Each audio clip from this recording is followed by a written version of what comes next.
Des joueurs de football de l'équipe Kachikali United à Banjul font leur dernière prière pour leur coéquipier Cherifo Sané, connu sous le nom d'Amphal.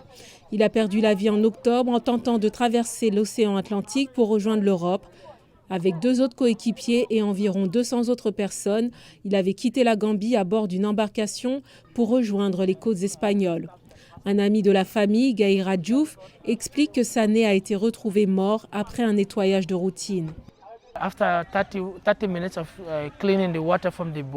30 minutes de nettoyage de l'eau du bateau, ils sont revenus et l'ont trouvé étendu. Ils ont essayé de voir s'il respirait encore, mais ils ont découvert qu'il ne respirait plus. Alors ils ont fait une prière rituelle musulmane, ils ont prié pour lui et l'ont jeté à la mer. Le service de l'immigration de la Gambie a déclaré à la VOA que l'année 2023 a vu un grand nombre de personnes quitter la Gambie pour l'Europe et que certaines personnes sont mortes pendant la traversée, mais le gouvernement n'a pas encore publié de bilan officiel.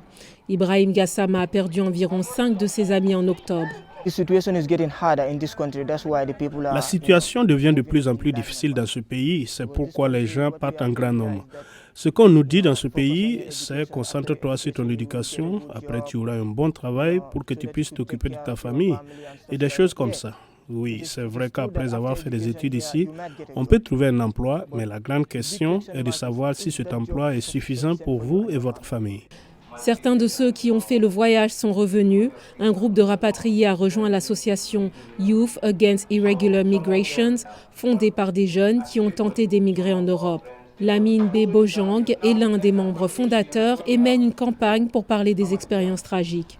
Ce voyage n'est pas facile. Quand nous sommes partis, personne ne nous a dit ce qu'il avait sur le chemin. Nous pensions qu'il s'agissait d'un plateau d'argent, alors nous avons simplement marché dessus et nous sommes partis. Nous avons donc décidé de dire qu'au moins, à notre retour, nous ferions du plaidoyer.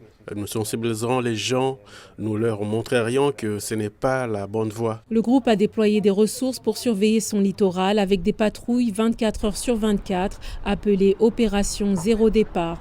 Il s'engage à traquer les passeurs qui profitent des routes migratoires clandestines et meurtrières.